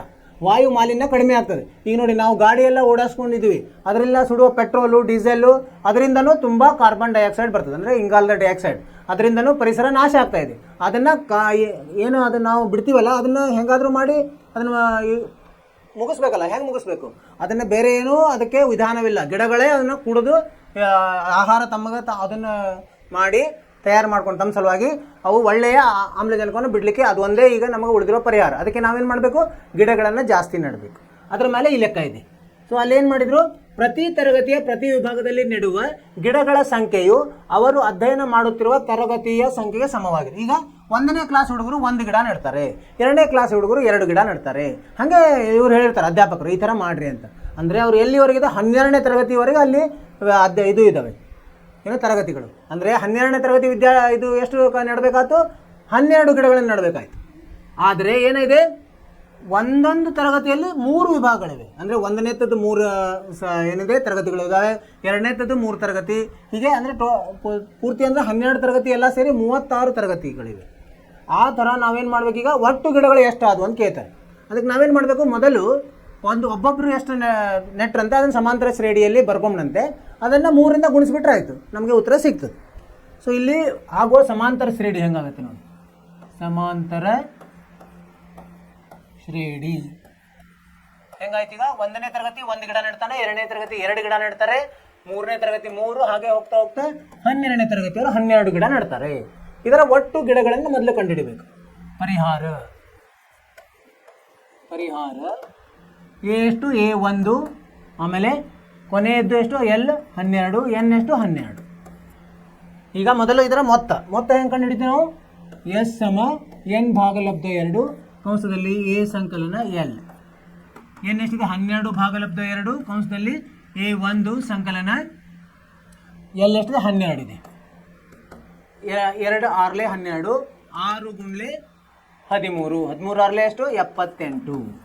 ಇದು ಏನಾದ್ರು 1 ತರಗತಿ ಇದ್ರೆ, ಒಬ್ಬೊಬ್ಬರು ಒಂದನ್ನೇ ಇತ್ತಂದ್ರೆ, ಈಗೇನು ಹೇಳಿದಾರಲ್ಲ 3 ತರಗತಿ ಇದೆ ಅಂದರೆ 3 ಅಷ್ಟಿದೆ. ಪ್ರತಿ ತರಗತಿಯಲ್ಲಿ 3 ವಿಭಾಗಗಳು. ಸೊ 3 ವಿಭಾಗಗಳ ಇದು ಒಂದು ವಿಭಾಗಕ್ಕೆ ಬಂತು. 3 ವಿಭಾಗಗಳ ಒಟ್ಟು ಗಿಡಗಳು ಎಷ್ಟಾಗ್ತದೆ, 3 ಗುಂಡ್ಲೆ 78 ಮಾಡಬೇಕು. ಒಂದರದ್ದು 78 ಬಂದಿದೆ, 3ಕ್ಕೆ 3 ಗುಂಡ್ಲೆ 78, 3 ಎಂಟ್ಲೆ 24, 2 ಉಳಿತು, 3 7 21 2 23, 234 ಗಿಡಗಳನ್ನು ನೆಡಬೇಕಾಗ್ತದೆ. ಉತ್ತರವು ಸರಿಯಾಗಿದೆ. ವನ ಮಹೋತ್ಸವ ಅಂದರೆ ಒಟ್ಟು 12 ತರಗತಿಯವರು 3 ವಿಭಾಗಗಳನ್ನು ಸೇರಿ, ಒಂದೊಂದು ತರಗತಿಯಲ್ಲಿ 3 ವಿಭಾಗಗಳು, ಎಲ್ಲರೂ ಸೇರಿ ಎಷ್ಟು ಗಿಡಗಳನ್ನು ನೆಡಬೇಕಾಯ್ತು, 234 ಗಿಡಗಳು ಬೇಕಾದವು. ನೋಡಿ, ಒಂದು ವರ್ಷಕ್ಕೆ 234 ಗಿಡಗಳನ್ನು ಹಾಗೆ ನೆಡ್ತಾ ಹೋದರೆ ಎಷ್ಟಾಗುತ್ತೆ, ಒಂದು 5-6 ವರ್ಷದಲ್ಲಿ 1000 ಗಟ್ಟಲೆ ಗಿಡ ಆಗ್ತದೆ. ಒಳ್ಳೆಯ ನಮಗೆ ಪರಿಸರ ನಿರ್ಮಾಣ ಆಗ್ತದೆ.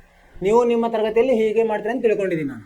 ಆಮೇಲೆ ಲೆಕ್ಕವನ್ನು ನಿಮಗೆ ತಿಳಿತು ಅಂತ ತಿಳ್ಕೊಂಡಿದ್ದೀನಿ. ಇದು ಲೆಕ್ಕವು ತಿಳಿತು, ನೀವು ಪರಿಸರ ಬಗ್ಗೆ ಕಾಳಜಿನೂ ಆಯಿತು. ಅರ್ಥವಾಯಿತು ವಿದ್ಯಾರ್ಥಿಗಳೇ? ಮುಂದೆ ಹೋಗೋಣ ಅಂತ. 17 ಆಯ್ತು. ಈಗ 18ನೇ ಲೆಕ್ಕ ಓದೋಣ. ಏನಿದೆ 18ನೇ ಲೆಕ್ಕ?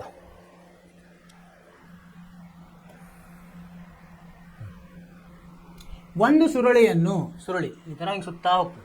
ಸುರುಳಿಯನ್ನು ಕ್ರಮಾಗತ ಅರೆ ವೃತ್ತಗಳಿಂದ ಮಾಡಿದೆ. ಅಂದರೆ ಒಮ್ಮೆ ಶುರು ಆಗೋದದು ಬಿ, ಹಿಂಗೆ ಏದ ಇಷ್ಟು ದೂರ, ಹಿಂಗಾಯ್ತು ಹಿಂಗೆ ತಿರುಗ್ತಾ ಹೋಗ್ತಾ ಇದೆ ಸುರುಳಿ.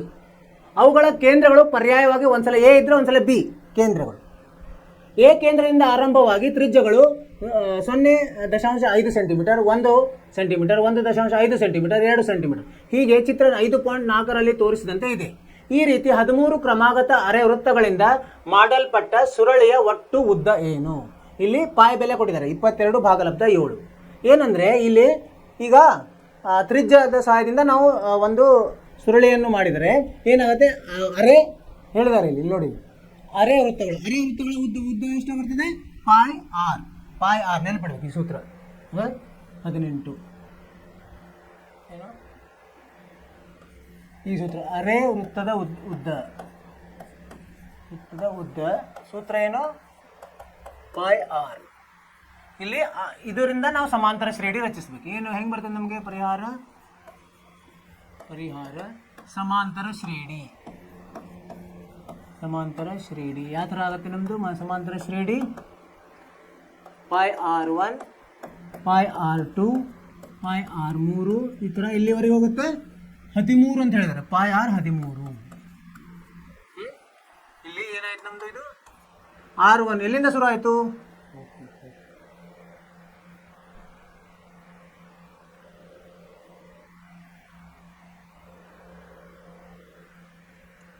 ಎಲ್ಲಿಂದ ಶುರು ಆಯಿತು, 0 ಪಾಯಿಂದ ಶುರು ಆಯಿತು. ಮುಂದಿಂದು 1 ಪಾಯ್, ಮುಂದಿಂದು 1.5 ಪಾಯ್, ಅಂದರೆ 0.5 ಹೆಚ್ಚಾಗ್ತಾ ಹೋಗಿದೆ 6. ಸೊ ಕೊನೆಗೆ ಏನಾಗ್ತದೆ, ಹಾಗೆ ಹೋಗ್ತಾ 6ರಲ್ಲಿ 13 ಗುಂಡ್ಲೆ 0.5 ಅಂದರೆ 6.5 ಪಾಯ್ ಆಗುತ್ತೆ ಕೊನೆಗೆ. ಸೊ ಈಗೇನು ಮಾಡೋದು, ಇದರ ಉದ್ದವನ್ನು ಕೂಡಿಸ್ಬೇಕು, ಇದನ್ನು ಏನೋ ಮೊತ್ತವನ್ನು ಕಂಡುಹಿಡಬೇಕು. ಎ ಎಷ್ಟು 0.5 ಪಾಯ್, ಎಲ್ ಎಷ್ಟು 6.5 ಪಾಯ್, ಮತ್ತು ಎನ್ ಎಷ್ಟು 13. ಇದನ್ನು ಮೊತ್ತವನ್ನು ನೋಡಿದಾಗ ಎನ್ ಭಾಗಲಬ್ಧ 2 ಎ ಸಂಕಲನ ಎಲ್. ಎನ್ ಎಷ್ಟಿದೆ 13 ಭಾಗಲಬ್ಧ 2, ಎ ಎಷ್ಟಿದೆ 0.5 ಪಾಯ್, ಸಂಕಲನ 6.5 ಪಾಯ್. ಇದು ಸಜಾತಿಯ ಪದಗಳಾದವು. 0.5 ಪಾಯಲ್ಲಿ 6.5 ಪಾಯ್ ಕೂಡಿಸಿದ್ರೆ 7 ಪಾಯ್ ಬರ್ತದೆ. 13 ಭಾಗಲಬ್ಧ 2 7 ಪಾಯ್. ಇದು ಪಾಯ್ ಅಂದರೆ ಕೊಟ್ಟಿದ್ದಾರೆ 22 ಭಾಗಲಬ್ಧ 7 ಅಂತ ಕೊಡ್ತಾರೆ. 7 7 ಹೋಯ್ತು, 2 1 2 11 13 ಗುಂಡ್ಲೆ 11 11 ಮೂರಲೆ 33 ಕೆಲವಂತ 3 11 11 3 143 ಸೆಂಟಿಮೀಟರ್. ಅಂದರೆ 13 ಅರೆ ವೃತ್ತಗಳನ್ನು ನಾವು ರಚಿಸ್ತಾ ಹೋದರೆ ನಮ್ಮ ಪೂರ್ತಿ ಉದ್ದ ಎಷ್ಟಿರ್ತದೆ? ಪೂರ್ತಿ ಉದ್ದ ಅದನ್ನು ಬಿಡಿಸಿದಾಗ 143 ಸೆಂಟಿಮೀಟರ್ ಸಿಗ್ತದೆ. ಅಂದ್ರೆ ಏನು, ಅದು ಎಷ್ಟು ಜಾಸ್ತಿ ಆಗ್ತಾ ಹೋಯ್ತು? ತ್ರಿಜ್ಯ 0.5 ಸೆಂಟಿಮೀಟರ್ ಜಾಸ್ತಿ. ಒಂದೊಂದು ಸಲ ಮೊದಲೇಗಿರೋದು 0.5 ಇದ್ರೆ ಎರಡನೇ ಸಲ 1 ಆಯಿತು, ಮೂರನೇ ಸಲ 1.5 ಆಯಿತು, ಮೂರನೇ ಸಲ 4ನೇ ಸಲ ಹೀಗೆ 2 2.5 3 3.5 ಅದು ಎಲ್ಲಿವರೆಗೆ 6.5 ಇರುತ್ತೆ. ಆದರೆ ಅದರ ಉದ್ದ ಹೇಗೆ ಬರ್ತದೆ ನಮಗೆ? ಈ ಸೂತ್ರದಿಂದ ಪಾಯ್ ಮತ್ತು ಆರ್, ಪಾಯ್ ಆರನ್ನು ಗುಣಿಸಿದಾಗ ಪಾಯ್ ಅಂದರೆ 22/6 ಬಂದ. ಸೊ ಹೀಗಾಗಿ ನಾವು ಮೊದಲು ಸಮಾಂತರ ಶ್ರೇಣಿಯನ್ನು ರಚಿಸಿಕೊಂಡ್ವಿ, ಅದರ ಮೊತ್ತವನ್ನು ಕಂಡುಹಿಡಿದ್ವಿ. ಎ ಗೊತ್ತಿದೆ, ಎಲ್ ಗೊತ್ತಿದೆ, ಎನ್ ಗೊತ್ತಿದೆ. ಸೂತ್ರದಲ್ಲಿ ಹಾಕಿದಾಗ ನಮಗೆ ಉತ್ತರ ಬಂತು, ಅದು 143. ಉತ್ತರವನ್ನು ಪರೀಕ್ಷಿಸೋಣಂತೆ. 143 ಸರಿಯಾದ ಉತ್ತರ. ಅರ್ಥವಾಯಿತು ವಿದ್ಯಾರ್ಥಿಗಳೇ? ಸರಳವಾಗಿದೆ. ಏನಂದ್ರೆ ತಿಳ್ಕೊಳ್ಬೇಕು ನಮ್ಗೆ ಏನು ಕೊಟ್ಟಿದ್ದಾರೆ, ಅವಾಗ ನಮಗೆ ಸರಳವಾಗಿ ಇದು ಸಿಗ್ತದೆ ಪರಿಹಾರ. 19ನೇ ಪ್ರಶ್ನೆ ಇಲ್ಲಿ ನೋಡಿ, ಮರದ ದಿಮ್ಮಿಗಳನ್ನು ಜೋಡಿಸಿದ್ದಾರೆ. ಏನಂತಿದೆ?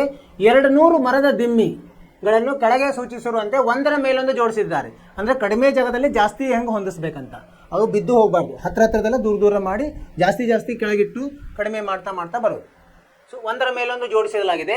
ಕೆಳಭಾಗದ ಸಾಲಿನಲ್ಲಿ, ಇಲ್ಲಿ ಕೆಳಭಾಗದ ಸಾಲಿನಲ್ಲಿ 20 ದಿಮ್ಮಿಗಳನ್ನು, ನಂತರ 19 ಹೀಗೆ ಕಡಿಮೆ ಮಾಡ್ತಾ ಹೋಗಿದ್ದಾರೆ. ಅಂದರೆ 200 ದಿಮ್ಮಿಗಳನ್ನು ಅವರು ಜೋಡಿಸ್ಲಿಕ್ಕೆ ಎಷ್ಟು ಸಾಲುಗಳು ಬೇಕು? ಅಂದರೆ ಕೊನೆಯ ಮೇಲ್ಭಾಗದ ಸಾಲಿನಲ್ಲಿ ಎಷ್ಟು ದಿಮ್ಮಿಗಳು ಜೋಡಣೆ ಆಗ್ತಾವ ಅಂತ ಕೇಳಿದ್ದಾರೆ. ನೋಡೋಣ. ಈಗ ಸಮಾಂತರ ಶ್ರೇಣಿ ಮೊದಲಾಗ್ತದೆ. ಏನಾಗ್ತದೆ? ಸಮಾಂತರ ಶ್ರೇಣಿ ಕೊನೆಯದನ್ನು ಎಷ್ಟು, ಎಲ್ಲಿಂದ ಶುರು ಆಗುತ್ತೆ? 20ರಿಂದ ಶುರು ಆಗುತ್ತೆ, 19 18 ಈ ಥರ ಹೋಗುತ್ತೆ. ಎಲ್ಲಿವರೆಗೆ ಕೊನೆಯದು ಗೊತ್ತಿಲ್ಲ ನಮಗೆ, ಗೊತ್ತಿಲ್ಲ, ಇರಲಿ. ಅದು ಎಷ್ಟು? 200 ಮೊತ್ತ ಎಸ್ ಎನ್ ಎಷ್ಟಾಗಬೇಕು? 200 ಆಗಬೇಕು ನಮಗೆ. ಆ ಥರ ಜೋಡಿಸ್ಬೇಕು. ಪರಿಹಾರ ಎ ಎಷ್ಟು? 20, ಡಿ ಎಷ್ಟು? -1. 19ರಲ್ಲಿ 20 ಕಳೆದ್ರೆ -1 ಬರ್ತದೆ. ಆಮೇಲೆ ಎಷ್ಟು ಸಾಲುಗಳು ಅದು ಗೊತ್ತಿಲ್ಲ ಅಲ್ವಾ? ಮತ್ತು ಕೊನೆಯ ಸಾಲಿನಲ್ಲಿನೂ ಎಷ್ಟಂತ ಗೊತ್ತಿಲ್ಲ. ಮತ್ತೇನು ಗೊತ್ತಿದೆ ನಮಗೆ? ಎಸ್ ಎನ್ ಗೊತ್ತಿದೆ. ಇದರ ಸಹಾಯದಿಂದ ನಾವು ಕಂಡುಹಿಡಿಯೋಣ. ಎಸ್ ಎನ್ ಸಮ ಎನ್ ಭಾಗಲಬ್ಧ 2 ಕಂಸದಲ್ಲಿ 2a ಸಂಕಲನ ಎನ್ -1 ಡಿ. ಈಗ ನೋಡಿ, ಎನ್ ಎಷ್ಟಿದೆ ಎಸ್ ಎನ್ ಗೊತ್ತಿದೆ, ಅಂದರೆ ಎಷ್ಟು ಸಾಲುಗಳು ಗೊತ್ತಾಗ್ಬಿಡುತ್ತೆ. ಎಸ್ ಎನ್ ಎಷ್ಟಿದೆ? 200 ಇದೆ. ಎನ್ ಭಾಗಲಬ್ಧ 2 ಕಂಸದಲ್ಲಿ 2 × 20 ಸಂಕಲನ ಎನ್ ಗೊತ್ತಿಲ್ಲ, ಎನ್ -1 ಡಿ -1. ಈಗ 2 ಇಲ್ಲಿ ಹೋಗುತ್ತೆ, 400 ಆಯಿತು. ಎನ್ ಹಾಗೆ ಉಳಿತು 40. ಇದೇನಾಗುತ್ತೆ? -n -1. ಸರಿನಾ? 2 × 20 40. ಇದೇನಾಯಿತು? -1. ಅಂದರೆ ಇದೇನಾಗುತ್ತೆ? 40 -1 41n -n². ಇದೆಲ್ಲ ಆ ಕಡೆ ತೊಗೊಂಡೋದ್ರೆ n² -41n -400 0. ಈಗ ಗುಣಿಸಿದರೆ 400 ಬರಬೇಕು, ಕೂಡಿಸಿದರೆ 41 ಬರಬೇಕು. ಯಾವ್ದು ಉಪಯೋಗಿಸ್ಬೇಕು ನಾವು? 25 16 ನೋಡಿ. 16 ಐದನೇ 80, 8 ಬಂತು, 16 32 40 ಬರುತ್ತೆ. 2 ಋಣ ಆಗ್ತದೆ. n² 25n -16n ಸಂಕಲನ 400 0. ಇವು 2 ಗುಂಪು ಮಾಡೋಣಂತೆ. ಎನ್ ಕಂಸದಲ್ಲಿ n -25 -16 ಕಂಸದಲ್ಲಿ n -25 0. n -25 0ಗೆ ಸಮ ಮಾಡಬೇಕು, ಅಥವಾ n -16 0ಗೆ ಸಮ ಮಾಡಬೇಕು. n = 25 ಅಥವಾ n = 16. ಅಂದರೆ 16 ಅಥವಾ 25 ಎರಡು ಧನ ಬಂದಿದೆ. ಸೊ ಯಾವ್ದು ತೊಗೋಬೇಕು ನಾವೀಗ? 16 ತೊಗೋಣ, 25 ತೊಗೋಣ? ಈಗೇನು ಮಾಡಬೇಕು? ಕೊನೆಯ ಪದವನ್ನು ಕಂಡುಹಿಡಬೇಕು. ಅದು ಧನ ಬಂತಂದರೆ, ಯಾಕಂದರೆ ಮರದ ದಿಮ್ಮಗಳು ಋಣ ಇರುವುದಿಲ್ಲ. ಅದೇನಾದರೂ ಧನ ಬಂತಂದರೆ ನಮಗೆ ಅದನ್ನು ತೊಗೋಬೇಕು. ಈಗ 25 ತೊಗೊಂಡ್ರೆ ಏನಾಗುತ್ತೆ ನೋಡ್ರಿ. 25 ಅಂದರೆ ಎ ಎನ್ ಏನು ಸೂತ್ರ? ಎ ಸಂಕಲನ n -1 ಡಿ. ಎ ಎಷ್ಟಿದೆ? 20 ಇದೆ. ಎನ್ ಅನ್ನು ಇಲ್ಲಿದೆ 25 ತೊಗೊಂಡು 25 -1 ಡಿ ಎಷ್ಟಿದೆ? -1 ಇದೆ. ಅಂದರೆ 20, ಇದು 25ರಲ್ಲಿ 1 ಅಂದರೆ 24 -24 ಆಯ್ತು. ಅಂದರೆ -4 ಆಯ್ತು. ಅಂದರೆ ಇದು ಬರಲ್ಲ. ಯಾವುದು ಎ ಇದ್ದಲ್ಲೇ ನೀವು ಎನ್ 25 ಬರೋದಿಲ್ಲ, ಇದು ಇಲ್ಲ, ಇದು ಬರಲ್ಲ, ಇದು ಋಣ ಬರುತ್ತೆ. ಈಗ ಇನ್ನೊಂದು ನೋಡೋಣ, ಎನ್ ಇದ್ದಲ್ಲಿ 16 ಹಾಕೋಣಂತೆ. 20 ಸಂಕಲನ 16 ಋಣ 1 ಋಣ 1 20 16ರಲ್ಲಿ 1 ಹೋದರೆ 15 ಋಣ 15 ಅಂದರೆ 5 ಆಯಿತು. ಎನ್ ಏನು ಅಂದರೆ ಕೊನೆಯದು, ಕೊನೆಯದು 5, ಇದು ಸರಿಯಾಗಿದೆ. ಅಂದರೆ ನಾವು n ಸಮ 16 ತಗೋಬೋದು. ಉತ್ತರ ಏನು ಬರೀಬೇಕು ನಾವು ಈಗ? ಕೊನೆಯ ಸಾಲಿನಲ್ಲಿ ಅತ್ಯಂತ ಮೇಲ್ಭಾಗದ ಸಾಲಿನಲ್ಲಿ 5 ದಿಮ್ಮಿಗಳು ಮತ್ತು ಎಷ್ಟು ಸಾಲುಗಳು 16, ಸಾಲುಗಳು 16 ಮತ್ತು ಕೊನೆಯ ಅತ್ಯಂತ ಮೇಲ್ಭಾಗದ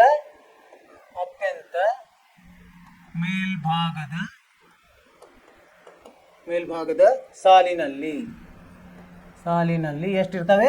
5 ದಿಮ್ಮಿಗಳು ಇರ್ತವೆ, 5 ದಿಮ್ಮಿಗಳಿರುತ್ತವೆ. ಈ ಥರ ಉತ್ತರ ಬರೀಬೇಕು ನೀವು. ಅರ್ಥವಾಯಿತು ವಿದ್ಯಾರ್ಥಿಗಳೇ? ಏನಂದರೆ ಅವರು ಈ ಮರದ ದಿಮ್ಮಿಗಳನ್ನು ಕೊನೆಯ ಕೆಳಗಿನ ಸಾಲು ಕೊಟ್ಟಿದ್ದಾರೆ, ಅದು ಒಂದೊಂದು ದಿಮ್ಮಿಗಳು ಕಡಿಮೆ ಆಗ್ತಾ ಹೋಗಿದೆ. ಕೊನೆಯ ಸಾಲಿನಲ್ಲಿ ಎಷ್ಟು ಮತ್ತು ಎಷ್ಟು ಸಾಲುಗಳಿವೆ? 200 ಆಗಲಿಕ್ಕೆ. ಅವಾಗ ನಾವು SN ಸಹಾಯದಿಂದ ಇದನ್ನು ಕಂಡುಹಿಡಿದ್ವಿ.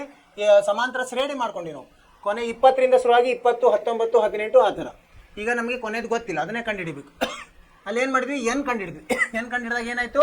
ನಮಗೆ 2 ಉತ್ತರಗಳು ಬಂದು, 2 ಧನದಲ್ಲಿ ಬಂದು, ಒಂದು ಋಣ ಒಂದು ಧನ ಬಂದರೆ ಧನ ತೊಗೋಬೋದಾಯಿತು. ಈಗ 2 ಧನ ಬಂದಿರೋದ್ರಿಂದ ಅವನ್ನು ಇಲ್ಲಿ ANದಲ್ಲಿ ಹಾಕಿ ನೋಡಿದಾಗ ಯಾವುದು ಧನ ಬರುತ್ತೆ? ಯಾಕಂದರೆ ಮರದ ದಿಮ್ಮಗಳು ಧನ ಸಂಖ್ಯೆಯಲ್ಲಿ ಇರ್ತವೆ. N 25 ಹಾಕಿದಾಗ AN ಋಣ ಬಂತು, ಹಾಗಾದರೆ ಅದು ಅಲ್ಲ. ಆಮೇಲೆ 16 ಹಾಕಿದಾಗ AN 5 ಬಂತು, ಅದು ಸರಿಯಾಗಿದೆ. ಹಾಗಾಗಿ ನಾವೇನಂತ ಹೇಳ್ಬೇಕು? ಕೊನೆಗೆ ನಮ್ಮದು ನಿರ್ಧಾರ ಸಾಲುಗಳು 16, ಅತ್ಯಂತ ಮೇಲ್ಭಾಗದ ಸಾಲಲ್ಲಿ 5 ದಿಮ್ಮಿಗಳು ಇರ್ತಾವೆ ಅಂತ ಕೊನೆಗೆ ನಾವು ಉತ್ತರವನ್ನು ನಿರ್ಧಾರ ಮಾಡ್ಬೋದು. ಅರ್ಥವಾಯಿತು ವಿದ್ಯಾರ್ಥಿಗಳೇ? ಸರಳವಾಗಿದೆ. ಏನಂದರೆ ತಿಳ್ಕೋಬೇಕು, ಸೂತ್ರದಲ್ಲಿ ಅದನ್ನು ನಾವು ಆದೇಶಿಸಬೇಕು, ನಮಗೆ ಸರಿಯಾದ ಉತ್ತರ ಬರ್ತದೆ. ಮುಂದಿನ ಪ್ರಶ್ನೆಗೆ ಹೋದಂತೆ, ಇದು ಕೊನೆಯ ಪ್ರಶ್ನೆ, 20ನೇ ಪ್ರಶ್ನೆ. ಇಲ್ಲೇನಿದೆ? ಒಂದು ಆಟ ನಡೆದಿದೆ. ನಿಮ್ಮ ಸ್ಕೂಲಲ್ಲೇನೂ ಆಟ ಆಡಿಸ್ತಿರ್ತಲ್ಲ, ಆ ಥರ ಒಂದು ಆಲೂಗಡ್ಡೆ ಊಟ. ಅಂದ್ರೆ ಏನು ಮಾಡಬೇಕು? ಇಲ್ಲಿ ಒಬ್ಬ ಹುಡುಗಿನ ತೋರಿಸ್ಯಾರ, ಇಲ್ಲಿ 10 ಆಲೂಗಡ್ಡೆಗಳನ್ನು ಇಟ್ಟಿದ್ದಾರೆ. ಅಲ್ಲಿ ಒಂದನೇ ಆಲೂಗಡ್ಡೆ ಎಷ್ಟು 5 ಮೀಟ್ರಿಗೆ, ಮುಂದಿನವೆಲ್ಲ 3 ಮೀಟ್ರಿಗೆ ಇಟ್ಟಿದ್ದಾರೆ. ಅವಳು ಏನು ಮಾಡಬೇಕು? ಇಲ್ಲಿಂದ ಹೋಗಿ ಅಲ್ಲಿ ಹಾಕಿ ಮತ್ತೆ ಬಂದು ಎರಡನೇದಕ್ಕೆ ಮುಟ್ಟಬೇಕು, ಮತ್ತೆ ಇಲ್ಲಿಂದ ಇಲ್ಲಿ ಹೋಗಬೇಕು, ಇಲ್ಲಿ ಬರಬೇಕು. ಹೀಗೆ ಅವಳು ಅದನ್ನು ತೊಗೊಳ್ಬೇಕು, ಮತ್ತೆ ಅದನ್ನು ಇಲ್ಲಿಂದ ಇಲ್ಲಿ ಹೋಗಿ ತೊಗೊಂಡು ಮತ್ತೆ ಇಲ್ಲಿ ತಂದು ಹಾಕಬೇಕು, ಇಲ್ಲಿಂದ ಇಲ್ಲಿಗೆ ಹೋಗಿ ತಂದು ಹಾಕಬೇಕು. ಒಂದು ಆಲೂಗಡ್ಡೆ ಓಟದಲ್ಲಿ ಒಂದು ಬುಟ್ಟಿಯನ್ನು ಪ್ರಾರಂಭದಲ್ಲಿ ಮೊದಲನೇ ಆಲೂಗಡ್ಡೆಯಿಂದ 5 ಮೀಟರ್ ದೂರದಲ್ಲಿ ಇಡಲಾಗಿದೆ. ಉಳಿದ ಆಲೂಗಡ್ಡೆಗಳನ್ನು ಒಂದೇ ರೇಖೆಯ ಮೇಲೆ ಪರಸ್ಪರ 3 ಮೀಟರ್ ಅಂತರದಲ್ಲಿ ಇಡಲಾಗಿದೆ. ಇಲ್ಲಿ ಚಿತ್ರದಲ್ಲಿ ಕೊಟ್ಟಿದ್ದಾರೆ. ಆ ರೇಖೆಯ ಮೇಲೆ 10 ಆಲೂಗಡ್ಡೆ ಇದೆ. ಎಷ್ಟಿದಾವೆ? 10 ಆಲೂಗಡ್ಡೆ ಇದೆ. ಒಬ್ಬ ಸ್ಪರ್ಧೆಯು ಬಕೆಟ್ನಿಂದ ಇಲ್ಲಿಂದ ಆರಂಭಿಸಬೇಕು. ಒಂದು ಆಟ ಆರಂಭಿಸಿ ಅದರ ಸಮೀಪದಲ್ಲಿರುವ ಆಲೂಗಡ್ಡೆಯನ್ನು ತೆಗೆದು, ಮೊದಲು 1ನೇ ಆಲೂಗಡ್ಡೆ ಇಲ್ಲಿಂದ ಹೋಗಿ 5 ಮೀಟರ್ ದೂರ ಓಡಿ ತಂದು ಅಲ್ಲಿ ಹಾಕಬೇಕು. ಆಲೂಗಡ್ಡೆಯನ್ನು ತೆಗೆದುಕೊಂಡು ಹಿಂದಕ್ಕೆ ಓಡಿ ಬಕೆಟ್ಗೆ ಹಾಕಬೇಕು. ನಂತರ ಅಲ್ಲಿಂದ ಪುನಃ ಓಡಿ 2ನೇ ಆಲೂಗಡ್ಡೆ, ಹೀಗೆ ಅವಳು ಎಲ್ಲ ಆಲೂಗಡ್ಡೆಯನ್ನು ಮುಗಿಸ್ಬೇಕಾಗ್ತದೆ. ಅಂದರೆ ಅವನು ಒಟ್ಟಿಗೆ ಎಷ್ಟು ಮೀಟರ್ ಅವನು ಓಡಿದ ಅಂತ ನಾವು ಅಥವಾ ಅವಳು ಓಡಿದ ಅಂತ ನಾವು ಕಂಡುಹಿಡಿಬೇಕು. ಅವಾಗ ಏನಾಗುತ್ತೆ? ಇಲ್ಲಿ ಒಂದು ಸಮಾಂತರ ಶ್ರೇಣಿ ನಿರ್ಮಾಣ ಆಗ್ತದೆ. ಯಾವ ಥರ? ಸಮಾಂತರ ಶ್ರೇಣಿ. ಅವರು ಒಂದು ಇದು ಕೊಟ್ಟಿದ್ದಾರೆ, ಇಲ್ಲಿ ಕೊಟ್ಟಿದ್ದಾರೆ ನೋಡಿ, ಸುಳುವು ಕೊಟ್ಟಿದ್ದಾರೆ. ಮೊದಲೇದ್ದು 2 ಗುಂಡ್ಲೆ 5, ಯಾಕಂದರೆ 5 ಮೀಟರ್ ಹೋಗಲಿಕ್ಕೆ 5 ಮೀಟರ್ ಬರಲಿಕ್ಕೆ 2 ಗುಂಡ್ಲೆ 5 ಇದು ಮೊದಲೇದು. ಆಮೇಲೆ ಎರಡನೇದು ಏನಾಗುತ್ತೆ? 2 ಗುಂಡ್ಲೆ 5 ಸಂಕಲನ 3 ಆಗುತ್ತೆ, ಇದು ಎರಡನೇದು. ಇದೇ ಥರ ಮೂರನೇದು ಏನಾಗುತ್ತೆ? 2 ಸಂಕಲನ 5 ಗುಂಡ್ಲೆ 3 5 ಸಂಕಲನ ಬೆಳೀತಾ ಹೋಗುತ್ತೆ.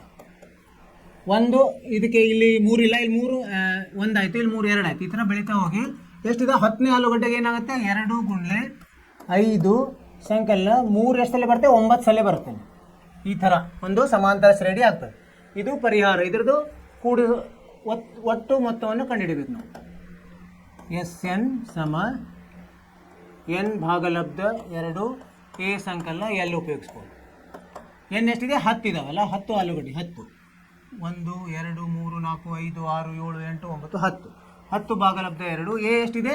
2 ಗುಂಡ್ಲೆ 5 ಅಂದರೆ 10 ಮತ್ತು L ಎಷ್ಟಿದೆ? ಇದು ನೋಡಿ, 9 3 27 5 32 32 64 ಅಂದರೆ 5 ಗುಂಡ್ಲೆ 74. 5 4 20ಕ್ಕೆ ಪೂಜೆ ಕೆಲವೊಂದು 2 5 7 35 2 37 370 ಮೀಟರ್ ಓಡಬೇಕಾಗತ್ತೆ ಒಂದು ಸ್ಪರ್ಧೆ ಒಂದು ಸುತ್ತನ್ನು ಮುಗಿಸ್ಲಿಕ್ಕೆ 10 ಆಲೂಗಡ್ಡೆಯನ್ನು ತಂದು ಹಾಕ್ಲಿಕ್ಕೆ ಒಬ್ಬ ಸ್ಪರ್ಧಾಳು 370 ಮೀಟರ್ ಓಡಬೇಕಾಗ್ತದೆ. ಸ್ಪರ್ಧೆಯು ಓಡಿದ ಒಟ್ಟು ದೂರ. ಸ್ಪರ್ಧೆಯು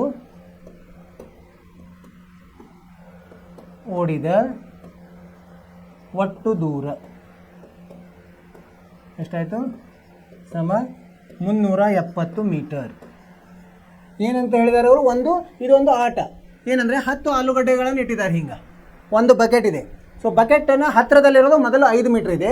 ಮುಂದಿನ ಆಲೂಗಡ್ಡೆ 9 ಆಲೂಗಡ್ಡೆಗಳು 3 ಮೀಟರ್ ಅಂತರದಲ್ಲಿ ಇದೆ. ಒಬ್ಬ ಸ್ಪರ್ಧಾಳು ಏನು ಮಾಡಬೇಕು? ಮೊದಲು ಇಲ್ಲಿಂದ ಶುರು ಮಾಡಿ ಮೊದಲೇ ಆಲೂಗಡ್ಡೆಯನ್ನು ಓಡೋಗಿ ತೊಗೊಂಡು ಬಂದು ಇಲ್ಲಿ ಮತ್ತೆ ಹಾಕಬೇಕು. ಈ ಥರ ಎರಡನೇ ಆಲೂಗಡ್ಡೆ ಮತ್ತೆ ಓಡಬೇಕು, ತಂದು ಹಾಕಬೇಕು. ಅವಾಗ ಏನಾಗುತ್ತೆ? ಅದು ಇಲ್ಲಿ ಸಮಾಂತರ ಶ್ರೇಣಿ ಏನಾಗುತ್ತೆ? ಮೊದಲೇ ಆಲೂಗಡ್ಡೆ ತಂದು ಹಾಕಬೇಕಾದ್ರೆ ಒಂದ್ಸಲ ಹೋಗಿ ಬರಲಿಕ್ಕೆ 2 × 5 ಅಷ್ಟು ಮೀಟ್ರ್ ಓಡಬೇಕು. ಎರಡನೇದಕ್ಕೆ 3 ಮೀಟರ್ ಈಗ ಹೆಚ್ಚಿಗೆ ಆಯಿತು. 2 × 5 ಸಂಕಲನ 3 ಆಯಿತು. ಮೂರನೇದಕ್ಕೆ ಏನಾಯ್ತು? 2 × 5 ಸಂಕಲನ 3 ಸಂಕಲನ 3 2 ಸಲ ಆಯಿತು. ಅದೇ ಥರ 10ನೇ ಆಲೂಗಡ್ಡೆಗೆ 2 × 5 ಸಂಕಲನ 3 ಎಷ್ಟು ಸಲ ಆಗುತ್ತೆ? 9 ಸಲ ಆಯಿತು. ಇದನ್ನು ನಾವು ಸಮಾಂತರ ಶ್ರೇಣಿಯಲ್ಲಿ ಹಾಕ್ಕೊಂಡು ಅದರ ಮೊತ್ತವನ್ನು ಕಂಡುಹಿಡಿದು ಇಲ್ಲಿ ಎಷ್ಟು? n ಅಂದರೆ 10 ಆಗುತ್ತೆ. a ಅಂದರೆ ಮೊದಲನೇ ಪದ, ಇದು a ಆಗುತ್ತೆ. ಇದು a, ಇದು ಏನಾಗುತ್ತೆ? l ಆಗುತ್ತೆ. a ಪದ ಎಷ್ಟಾಗುತ್ತೆ? 10, l ಪದ 64 ಆಯಿತು. ಇದನ್ನು ನಾವು ಸರಳ ಮಾಡಿ ಬಿಡಿಸಿದಾಗ ನಮಗೆ 370 ಮೀಟರ್ ಬಂತು. ಅವನ್ನು 370 ಮೀಟರ್ ಓಡಬೇಕಾಗುತ್ತೆ 10 ಆಲೂಗಡ್ಡೆಯನ್ನು ತಂದು ಹಾಕಲಿ. ಇದು ಇದರ ಉತ್ತರ. ನಿಮಗೆ ಅರ್ಥವಾಯಿತು ಅಂತ ತಿಳ್ಕೊಂಡಿನಿ ವಿದ್ಯಾರ್ಥಿಗಳೇ. ಆಟನೂ ಆಡಿದ್ವಿ ನಾವಿಲ್ಲಿ, ಮತ್ತು ಪಾಠನೂ ಕಲಿತೀವಿ, ಎರಡೂ ಆಯ್ತು ಇಲ್ಲಿ. ನೀವು ಆಡಿ ನೋಡ್ರಿ ಇದನ್ನು. ಇಂಥ ಆಟಗಳನ್ನು ನೀವು ಭಾಗವಹಿಸಬೇಕು ಸ್ಕೂಲಲ್ಲಿ ಎಲ್ಲರೂ. ಅಂದರೆ ನಿಮಗೇನಾಗ್ತದೆ? ನಿಮ್ಮ ದೈಹಿಕ ಶಕ್ತಿ ಹೆಚ್ಚಿಗೆ ಆಗ್ತದೆ, ಮಾನಸಿಕವಾಗಿ ಸ್ಥೀಮಿತವಾಗಿರ್ತೀವಿ ನಾವು ಆಟ ಜಾಸ್ತಿ ಆಡೋದ್ರಿಂದ. ಮಾಡಿರಿ. ಮತ್ತು ಇಲ್ಲಿಗೇನಾಯ್ತು? ಈಗ ಇದು ಮುಗೀತು. ಈಗ ಪಾಠ, ಈಗ ಇದು ಅಭ್ಯಾಸ ಮುಗೀತು. 5.3. ನಾಳೆ 5.4 ಮಾಡೋಣಂತೆ. ಅಲ್ಲಿವರೆಗೆ ಏನು ಮಾಡಬೇಕು? ನೀವು 5.3 ಪೂರ್ತಿ ಪುನರಾವರ್ತನೆ ಮಾಡಬೇಕು. ನೀವು ಸ್ವಂತ ಬುದ್ಧಿಯಿಂದ ಬಿಡಿಸ್ಬೇಕದನ್ನು, ಉತ್ತರವನ್ನು ಹೋಲಿಸಬೇಕು. ನಿಮಗೆಲ್ಲಾದರೂ ಸಮಸ್ಯೆ ಆದರೆ, ತಪ್ಪಿದರೆ, ಎಲ್ಲಾದರೂ ತಿಳಿಲಿಲ್ಲ ಅಂದರೆ ನೀವೇನು ಮಾಡಬೇಕು? ನಾಳೆ ಬರ್ತಾ ಅದನ್ನು ಬರ್ಕೊಂಡು ಬರಬೇಕು, ನಮ್ಗೆ ಮೆಸೇಜ್ ಆಗಬೇಕು, ನಾವು ನಿಮಗೆ ಪರಿಹಾರನೂ ಕೊಡ್ತೀವಿ. ಅಲ್ಲಿವರೆಗೆ ಏನು ಮಾಡಬೇಕು? ನೀವು ನಿಮ್ಮ ಬಗ್ಗೆ ಕಾಳಜಿ ತೊಗೋಬೇಕು, ಮತ್ತು ಆಟ ಆಡ್ತಾ ಇರಲಿ, ಪಾಠ ಓದ್ತಾ ಇರ್ರಿ. ನಿಮ್ಮ ಬಗ್ಗೆ ನಿಮಗೆ ಕಾಳಜಿ ಇರಲಿ. ಅಲ್ಲಿವರೆಗೆ ನಿಮಗೆ ಶುಭವಾಗಲಿ. ನಮಸ್ಕಾರ. ನಾಳೆ ಭೇಟಿಯಾಗೋಣ.